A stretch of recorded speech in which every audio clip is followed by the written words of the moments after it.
So I just noticed this while sitting across the room. The light here in my window, and just noticing the movement and the way that things are changing here. And I was kind of remembering back to when I spent a lot of time in my head and a lot of time in the content of my thoughts. In other words, like really believing thoughts. That my mind would see something like this and probably would never register it, just would never notice it. But if I did, if somebody were just like, hey, look at that, what is that? I'd probably say something like, that's sunlight going through a tree, causing a silhouette to appear in the window shade. And it's just really clear to me now that I've gotten into direct contact with consciousness and broken the spell of a sort of narrative self, broken the spell of thoughts, being able to see thoughts as such most of the time now. That the explanation that I would have given about sunlight and leaves in a window shade is just woefully incorrect, like woefully inadequate to the point of being incorrect for describing what's happening here. Like, even this video that I'm showing you right here is completely inadequate for what is happening right now. It gives a view. It's capturing it such that I can show it to you. You are able to see something here, and what you're able to see is just not what I'm seeing here. Because, at minimum, I'm looking at it from a different angle, but I'm also seeing it directly. This is the way that the visual field is registering to me is completely different to the way the visual field is recorded by this camera. But okay, let's set that aside for now though. Let's just say that what's showing up on the camera here is exactly what's showing up in my visual field. And let's examine the explanation about sunlight going through leaves, causing this to appear on window shades, because it's just not that, right? Like, it leaves out way too many things that are happening right now in order for this to occur. We can just start picking off like the low-lying fruit and by making the observation of, well, like, there's a window pane on the other side of this shade, and there's movement occurring there. It's not just a silhouette of a bunch of leaves. It's a silhouette that's changing, and that change is occurring because of presumably wind blowing that tree outside the window. And the wind blowing that tree is not just impacting the movement of that tree, that wind is impacting everything in this neighborhood and is causing a lot of sound that might not be showing up on the microphone of this camera, but it's changing the movement in this very specific way given the geometry of this window. And keep in mind that this window, even if we were to enumerate all of the window panes and describe the material that the panes are made out of, or even mention the screen that's on the other side of the pane, this is all, the window is part of this house, and the existence of this house is dependent upon just so many different factors. If you want to just think about the human factors, the contractors, the developers who bought this land and renovated this house prior to us buying it, the contractors that they hired to do everything from paint to the foundation to plumbing to electrical. All of these people I'll never meet. All of these people whose income for that year was provided in part by the work that they did on this house. But then, if we want to continue on with all of the people involved, like, those people didn't appear out of nowhere. I mean, those people went home each night to families. They woke up each morning in houses of their own, or apartments of their own, or wherever it was that they lived, with families that support them, families that they play a part in supporting the relationships they're in. All of those lifetimes, all of those timelines and different lives that converged such that they were all working on this house at the time that they were working on this house, such that the house is here now.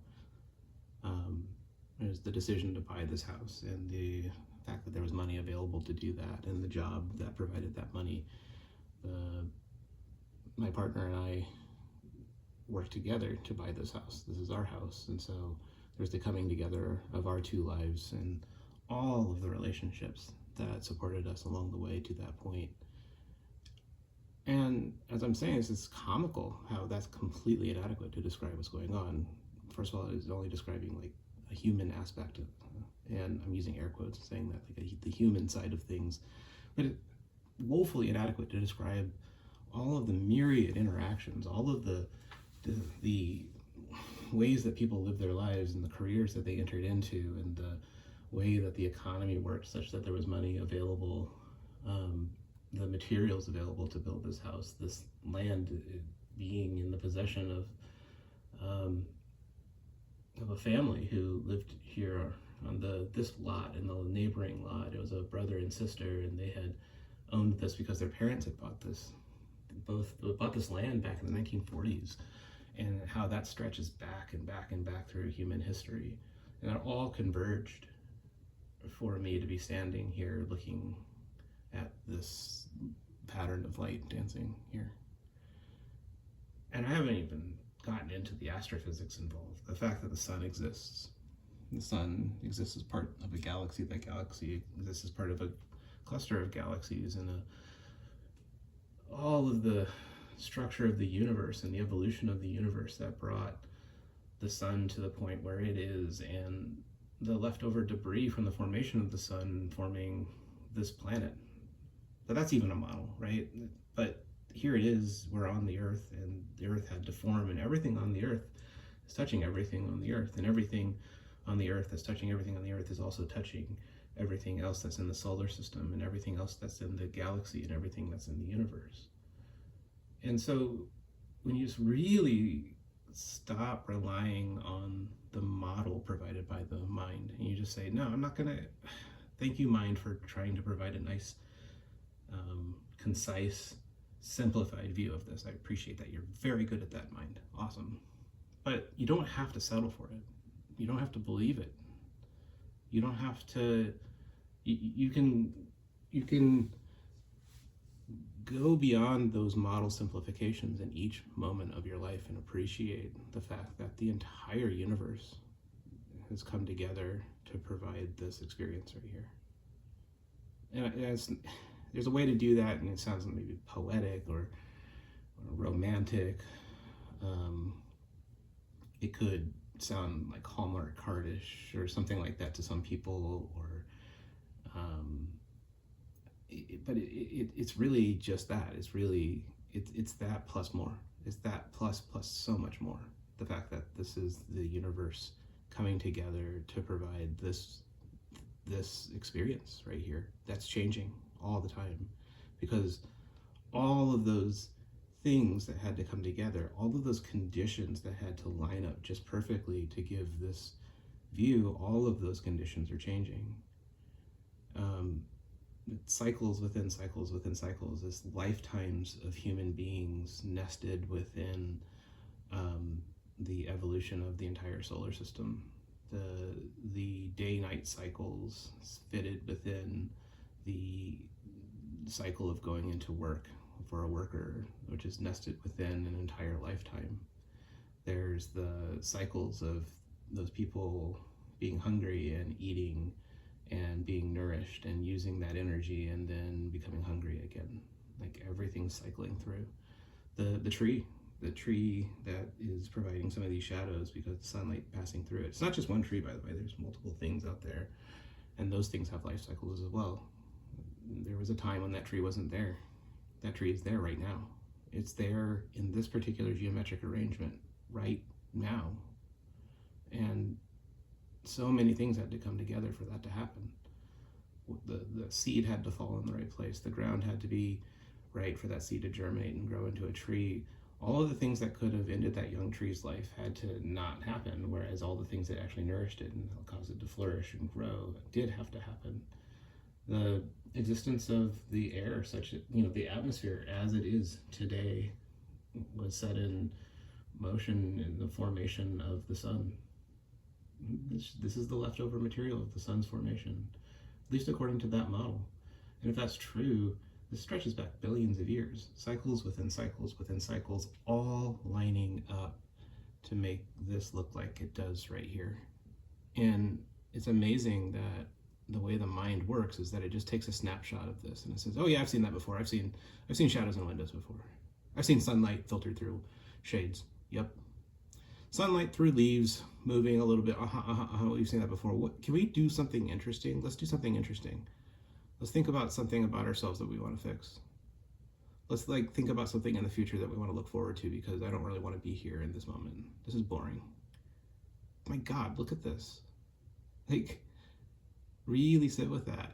Really sit with it and try to just, if you want to give the mind something to do, just start enumerating all of the various things that had to come together to make the moment that you're sitting in what it is.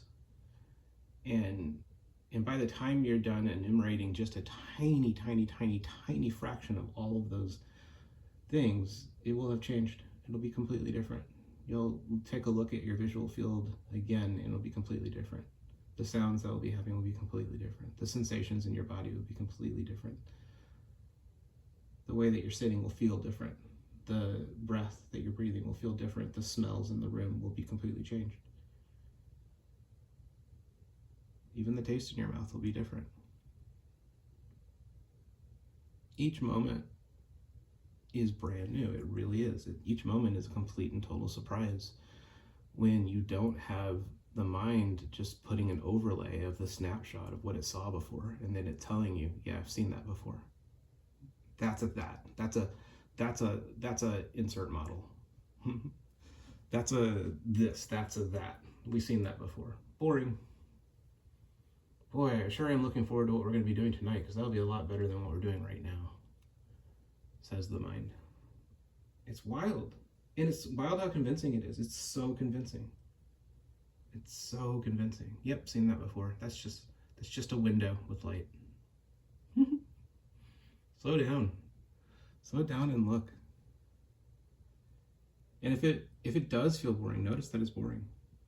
Don't hear this and say, oh yeah, that's a better way of doing things, and the way that I'm doing things, right, it feels boring, is wrong, so I'm going to go and change that. I'm going to fix that. Because, if you want to go back to the list of all of the conditions coming together that you might want to list together, give your mind something to chew on, how many of those things were you in charge of?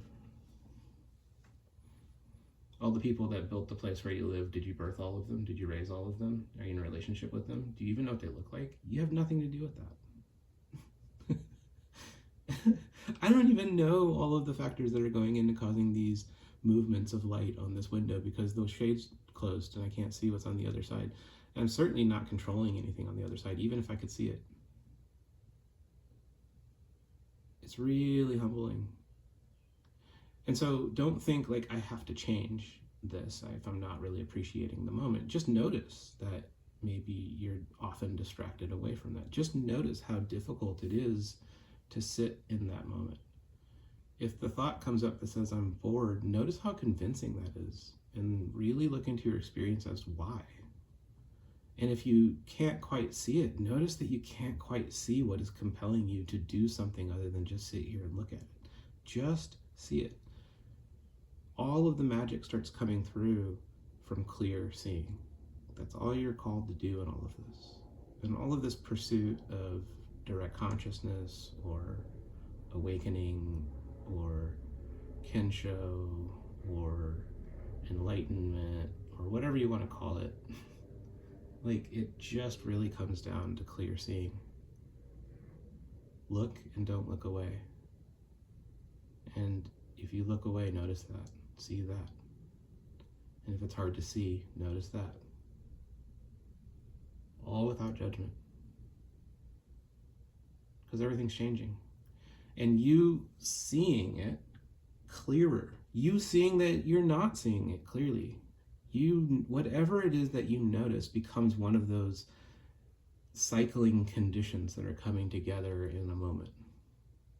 And And it's the most powerful thing. Just seeing is one of the most powerful conditions for causing this. Because after all it is what you see. This that I've been pointing to, that I've been modeling, that I've been describing, that I've been using all these words to like really point at, ultimately just comes down to what's right in front of your face.